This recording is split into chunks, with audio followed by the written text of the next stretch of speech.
ہم سے اس حدیث کو ابوالیمان نے بیان کیا، ان کو شعیب نے خبر دی، وہ زہری سے نقل کرتے ہیں، انہیں ابو ادریس عائز اللہ بن عبداللہ نے خبر دی کہ عبادہ بن صامت رضی اللہ عنہ جو بدر کی لڑائی میں شریک تھے اور لیلۃ العقبہ کے 12 نقیبوہے میں سے تھے،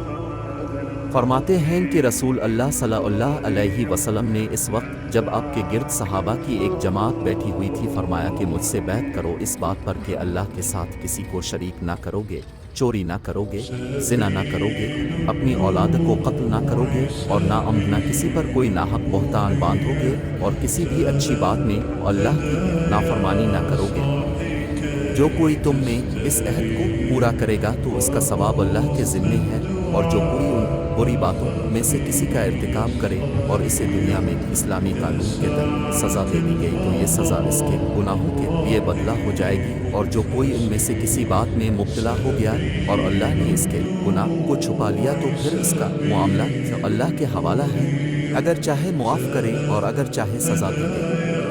عبادے کہتے ہیں کہ پھر ہم سب نے ان سب باتوں پر اب صلی اللہ علیہ وسلم سے بیعت کر لی۔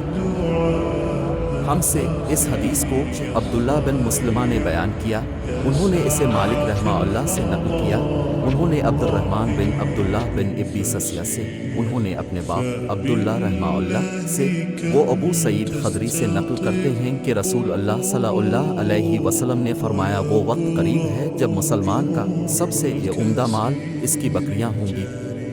جن کے پیچھے وہ پہاڑوں کی چوٹیوں اور برساتی وادیوں میں اپنے دین کو بچانے کے لیے بھاگ جائے گا۔